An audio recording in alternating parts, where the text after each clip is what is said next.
We now face the darkest hour in American history. In a convention ruled by political Romanism, Antichrist has won.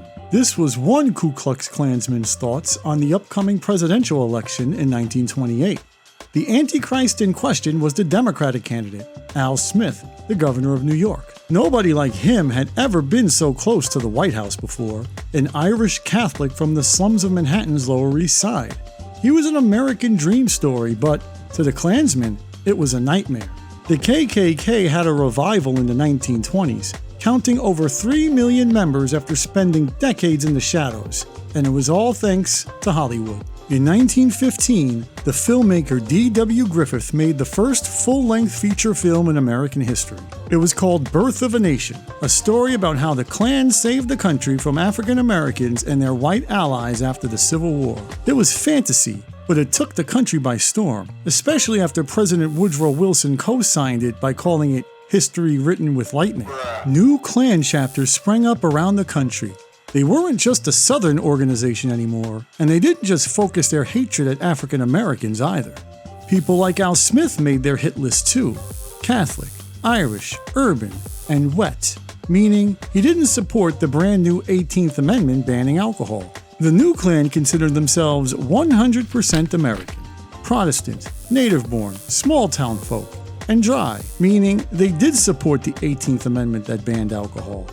The new immigrants threatened their view of what America should be, and Al Smith was the sum of all their fears. Not only was this immigrant's son about to take over the White House, he had already taken over the Klan's Democratic Party, whose most reliable voters were always in the Deep South. Come Election Day, several Southern states voted for the Republicans instead. Al Smith lost big. The Klan's vision of 100% Americanness had won, or so it seemed.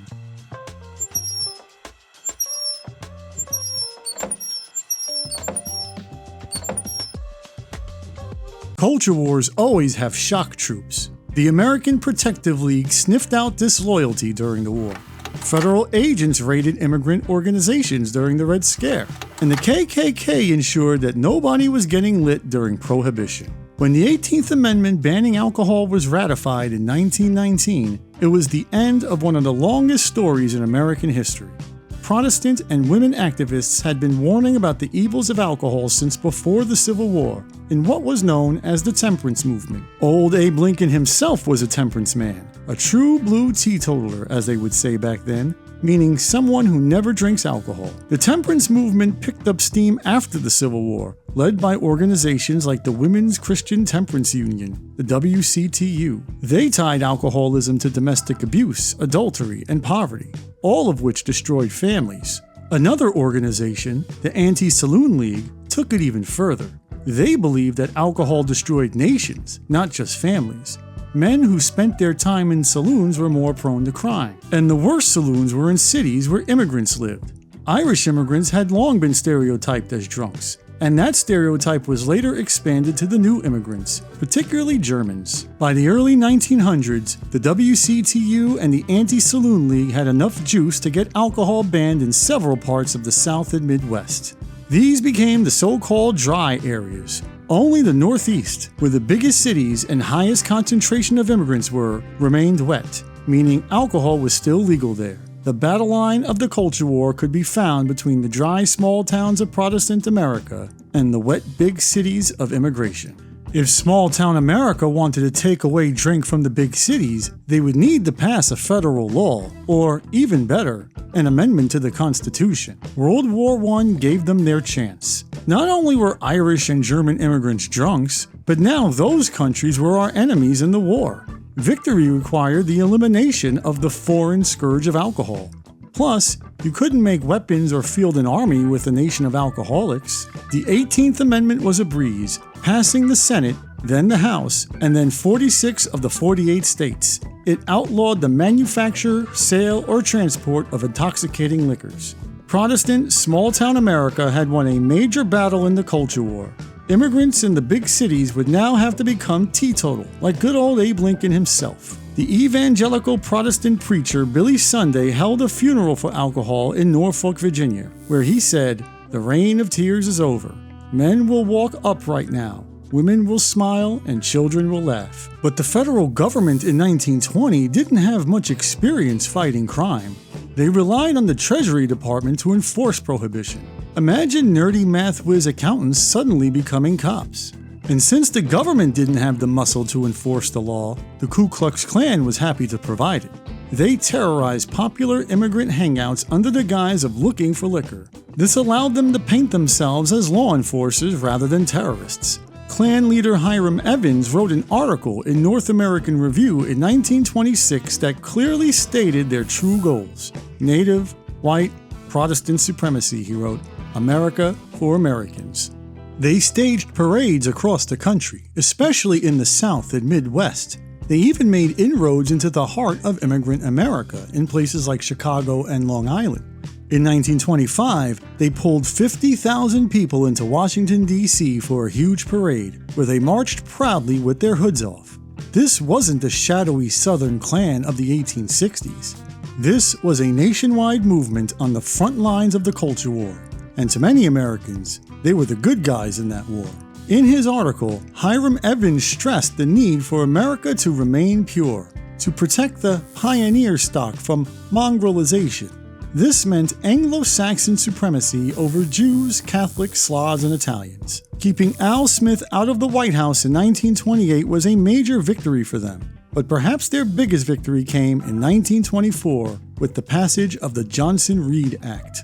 Named for racist Congressman Albert Johnson, who we met earlier, the Johnson-Reed Act is sometimes referred to as the National Origins Act. It was perhaps the largest anti-immigration law in American history, bigger than the 1882 Chinese Exclusion Act. That law banned Chinese immigrants who had been migrating over the relatively quiet Pacific Ocean into California. The Johnson-Reed Act cut off most European immigration over the very busy Atlantic Ocean. It put quotas on all immigration, but targeted certain European countries more harshly than others. Italians, Russians, and Slavs were pretty much shut out. British and Northern Irish were allowed in because they were part of the pioneer stock referred to by Hiram Evans, the Anglo-Saxon race. Ironically, a fair number of Germans were also allowed to enter despite just fighting them in World War I, since they were also considered of the Anglo-Saxon race.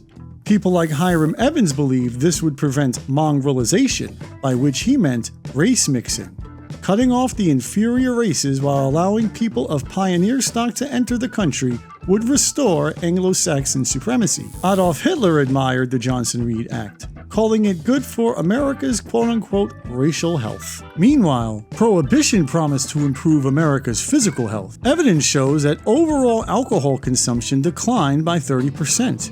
Employers reported fewer workplace accidents and absentee workers, but the prison population exploded from a few thousand to over 10,000 by the end of the decade. It was the very first era of mass incarceration in American history. At first glance, it kind of makes sense. Making something a crime creates more criminals. The factory worker who bought a pint of beer after his shift was a law-abiding citizen in 1915. In 1920, he was a federal criminal, along with the person who sold it to him. In 1921, a 77-year-old woman in New York City spent 5 days in jail for having a whiskey flask. Someone who didn't spend a day in jail was the new president, Warren Harding, who routinely had liquor brought into the White House. The Ritz-Carlton in Boston quietly served liquor to their rich customers. Similar places stockpiled as much liquor as possible before Prohibition went into effect. People with money and power drank with impunity, while working people were one police raid away from prison. Some people learned how to make alcohol at home. Hardware stores advertised copper cans and kegs, which were essential to alcohol production. Southern farmers made moonshine and hard cider. Northerners made bathtub gin. Factory workers mixed industrial chemicals from their jobs and sold it. Ambitious producers sold what they made to illegal alcohol dealers, who ran makeshift bars out of their homes, offices, or abandoned storefronts. These places became the ubiquitous symbol of Prohibition, the speakeasy. By breaking one law, speakeasies found it easier to break other laws, like gambling and prostitution. They were like little Las Vegases in the middle of every city. They gained customers the same way as your local drug dealer, by word of mouth. They avoided getting caught the same way as your local drug dealer, praying like hell that their next new customer isn't a cop. What do you want? I want to come in. What's the password? Oh, you're no fool of me. Swordfish. No, I got tired of that. I changed it. What's the password now?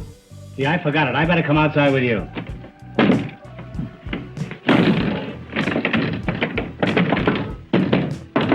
Many speakeasies paid police off in money or alcohol to avoid raids, but that didn't always work.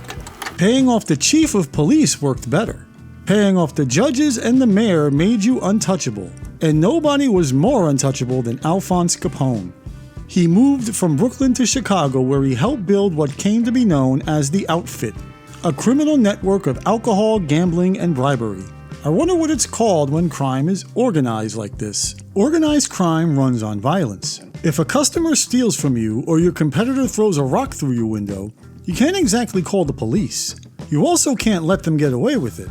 Otherwise, people will always be snatching your wig off as you walk down the street. Whoa. On Valentine's Day, 1929, the Bugs Moran gang was waiting for a shipment of alcohol when a bunch of cops busted in. They started searching the place and lined the suspects up against the wall for pat-downs. But instead of patting them down, the cops lit them up. All 7 men were riddled with bullets. These so-called cops were really Al Capone's men. The St. Valentine's Day Massacre was front-page news all over the country. Prohibition may have reduced alcoholism, but it led to a wave of violent crime. 7,800 people were murdered in 1929, an increase of 2,000 murders over the previous 9 years. John Dillinger and Bonnie and Clyde became notorious bank robbers. New technologies like the automobile and machine gun made it easier to perpetrate violence, but so did Prohibition. Not only did it create a black market that ran on violence, it caused people to respect the law less. Why should I behave myself when the president drinks and Al Capone is making $100,000 a week selling hooch? Crime became a national problem. After Herbert Hoover beat Al Smith for the presidency in 1928, he cited crime as a major issue in his inaugural speech, the first time in American history that a president felt the need to do so. Herbert turned to another Hoover to deal with it, J. Edgar, who had taken over the lead at the Bureau of Investigation, now known as the Federal Bureau of Investigation, or FBI. He still harassed communists, but the violent crime wave gave him an excuse to expand his power even further. He invented the FBI's 10 Most Wanted list, which made every wanted criminal sound as dangerous as possible so that the FBI would look like heroes when they finally caught up to them. This trick worked, but it also made celebrities out of criminals like John Dillinger and Bonnie and Clyde.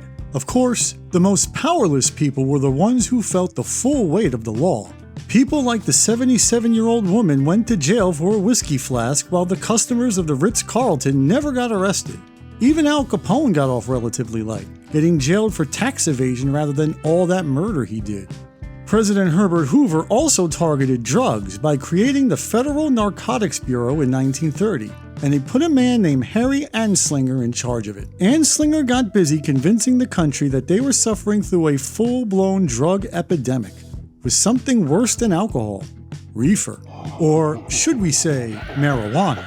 Anslinger published half-assed scientific studies that showed marijuana made people violent.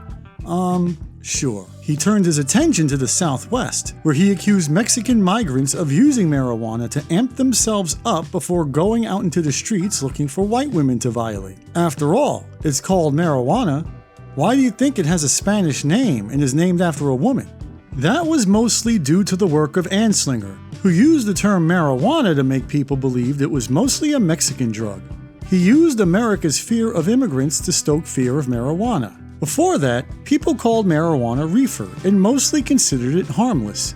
After Anslinger, marijuana became another culture war battle, another reason for small-town Protestant America to be afraid of losing their country. Prohibition came to an end with the 21st Amendment, and the prison population decreased accordingly. It stayed relatively low until the late 1970s, when a full-fledged war on drugs targeted heroin, crack, and yes, marijuana again. More accurately, it targeted the people who were the most defenseless against the criminal justice system. For example, crack and cocaine are pretty much the same drug, but cocaine carried a much lighter sentence. It's no coincidence that cocaine was the stereotypical 1980s Wall Street drug, and crack was the stereotypical 1980s inner city drug. The war on drugs is still not over. Americans remain the most incarcerated population in the Western world. A disproportionate number of those incarcerated are poor and brown. The biggest purveyor of drugs, the companies that make opioid painkillers, not only stay out of prison, but make billions from drug dealing. There's a pattern here. Prohibition of any substance, whether drugs or alcohol, usually involves prohibiting poor people from freedom. Of course, you can always deprive people of freedom for other reasons, a lesson learned by Sacco and Vanzetti. Nicola Sacco and Bartolomeo Vanzetti were Italian immigrants arrested for a double murder and robbery in Massachusetts in 1920. Even before their case went to court, it was clear that this wasn't going to be just a murder trial. They were arrested around the same time as the Palmer raids. In September of 1920, as they were awaiting trial, a bomb planted on Wall Street killed 38 people. It was assumed that the bomb was planted by the same group whose bombing set off the Palmer raids, an Italian anarchist group called the Guyanists. The country was hysterical with fear of radical groups and immigrants, and it could be argued that Italian immigrants were the most feared of all. They were generally poor, Catholic, and if they weren't violent anarchists, they were criminals like Al Capone. Sacco and Vanzetti checked all those boxes. They were Italian immigrants. They were both carrying pistols when they were arrested. They both had anarchist literature in their possession. The feds never caught the Guyanists, but Sacco and Vanzetti were the next best thing. If the Guyanists couldn't be brought to justice for their terrorist bombings, Sacco and Vanzetti could be brought to justice for double murder instead. The evidence produced at trial was weak. Several witnesses testified to being with Sacco and Vanzetti at the time of the murders, but the judge and jury were clearly biased. Most of the witnesses spoke with thick Italian accents, as did Sacco and Vanzetti themselves. Judge Webster Thayer referred to them as anarchist bastards. If they didn't commit this double murder, they probably committed other crimes. Who knows? Maybe they were even involved with the bombings. The Albuquerque Morning Journal wrote, Sacco and Vanzetti are Italian immigrants, labor unionists, red socialists, and war slackers. These were the only facts that really mattered to most of the country.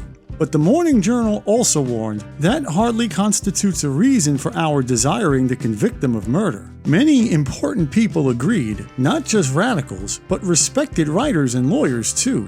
They set up the Sacco-Vanzetti Defense Committee to help raise money for them. The Sacco and Vanzetti trial was another battle in the culture war, but the outcome of this battle totally depended on the judge and jury. It took them little time to return a guilty verdict and sentence them to death. Lawyers appealed the verdict, even bringing one case all the way up to the Supreme Court. An inmate already on death row came forward to confess to the murders. None of it mattered. Sacco and Vanzetti went to the electric chair in 1927. People around the world, back then and today, see it as a black eye on the American justice system. Historians continue to debate over whether or not they were guilty of the murders, but they weren't executed for that. All the culture war fears of the time, immigration, the Red Scare, and violent crime, converged on Sacco and Vanzetti, and they were sacrificed to those fears. Small-town Protestant America racked up another win in the culture wars. As tragic as the Sacco and Vanzetti trial was, it wasn't the biggest trial to take place during the culture war of the 1920s. For that, we have to go to the place that has always served as the front line of America's culture wars: school. Trump has declared all-out war on education in his second term. He all but destroyed the Department of Education and has bent America's top universities to his will. This makes sense for someone like Trump, whose entire existence as a politician is based on fighting culture wars and getting uneducated people to vote for him. We won with poorly educated. I love the poorly educated.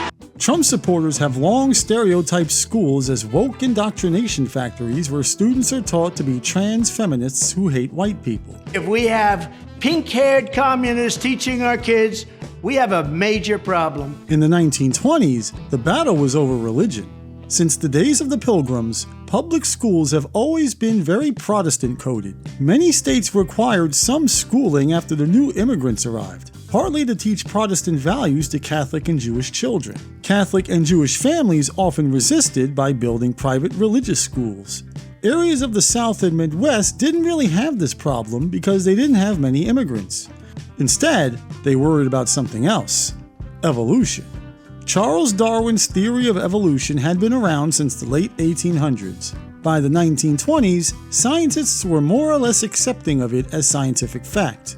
Public schools updated their science curricula accordingly to include evolution, and small-town Protestant America hated it.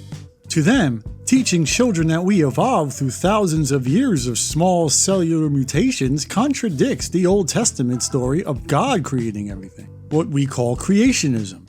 Many Protestants believed the Bible was literally true. They saw evolution as a direct attack on their most cherished beliefs. If creationism isn't true, then what about the Ten Commandments? What about God? This literal belief in the Bible is called fundamentalism. Fundamentalist Protestant preachers drew huge audiences in the 1920s, especially Billy Sunday, who we saw holding a funeral for alcohol earlier this episode. In 1925, he went to the heart of small-town Protestant America, Memphis, Tennessee, and spent 3 weeks preaching to over 200,000 people. These were incredible numbers for the time, the equivalent of an internet personality having millions of followers today. Yes, Billy Sunday was an influencer. He was so influential that the state of Tennessee passed a new law after he left. It was called the Butler Act, and it outlawed the teaching of evolution in public schools. But evolution had their influencers too, including a new organization called the American Civil Liberties Union, the ACLU. The ACLU started out defending people arrested during the Espionage Act and Palmer raids. The Butler Act gave them a new cause. They just needed a test case to bring to court. They found it with a teacher named John T. Scopes. Scopes was a normal white guy from Tennessee. Kids today might call him an NPC. He didn't have an Italian accent, and he wasn't a communist. This made him a perfect defendant for the ACLU to represent once he got arrested for teaching evolution. They couldn't accuse him of being a communist immigrant. Clarence Darrow, a famous Chicago attorney, served as his lawyer. To the residents of Dayton, Tennessee, Darrow represented the enemy in the culture wars, a big city lawyer who had defended communists. Now he was in small-town America defending evolution. To oppose him, Tennessee hired perhaps the only guy in the country who could match his aura, former presidential candidate William Jennings Bryan, an S-tier Rizzler in his own right. His battle with Darrow would become the trial of the century, according to newspapers. Every major reporter in America came to Dayton to cover the story. It became a circus atmosphere, which made sense because the trial itself was a circus. Darrow started by daring Bryan to take the witness stand, which Bryan did. Darrow questioned Bryan about whether he believed the Bible was literally true, which Bryan said he did. Darrow asked him about the more ridiculous stories from the Bible, like people who lived into their hundreds or Moses parting the Red Sea. He then asked Bryan what he knew about science and evolution, and Bryan admitted he didn't know much at all. The next day's newspapers presented Bryan as an ignorant hayseed, representing the narrow-mindedness of small-town Protestant America in general. But to the spectators in the courtroom, Bryan was a hero who stood against the wicked beliefs of modern big city America. In the end, nobody changed their minds. Much like internet debates today, Darrow and Bryan were performing for the people who already agreed with them. This included the judge, who easily declared Scopes guilty. Scopes had to pay a $100 fine, and the Butler Act remained in effect. It was yet another win for small-town Protestant America, at least in the courtroom. But Scopes and Darrow won in the newspapers. The rest of America caught a glimpse of what small-town Protestants believed and made fun of them for it. They became a joke in popular culture, a punchline to describe people who were uneducated and unsophisticated. So small-town America spent the next several decades avoiding publicity. They didn't care what big city folk had to say. They continued to build churches, teach religion, and resist the evil forces of communism, science, and immigration. By the 1970s, they had grown into a powerful, organized political force. They helped get Ronald Reagan elected in 1980, as well as George Bush in 2000, and Donald Trump twice. White, small-town Americans who identify as fundamentalist or evangelical are the most reliable Republican voters today. We saw them come out in force during COVID-19. They were the people yelling at Walmart greeters who asked them to wear masks. They were the ones throwing tantrums complaining that Applebee's was closed. Doctors warned people of the dangers of COVID, but to small-town America, they were arrogant, overeducated people using science to dictate to them how they should live their lives. It was the 2000s version of the ScopesTrial. And then the vaccines came out. The COVID vaccine is genuinely one of the greatest scientific achievements in history, much like evolution. And just like evolution, that achievement got buried under the culture wars. People were more willing to believe that the vaccine was a conspiracy to control their minds, inject microchips, hook them up to 5G waves, than they were to believe it was an actual vaccine. Other vaccines now get similar treatments, which has led to the revival of diseases like measles. William Jennings Bryan died a few days after the ScopesTrial, but what he represented occupies the White House today. Donald Trump is the tribune of small-town America. He is their instrument. To head Health and Human Services, he appointed Robert Kennedy, a man whose entire public career is based on disputing science. The same side who won the culture war of the 1920s is winning it today.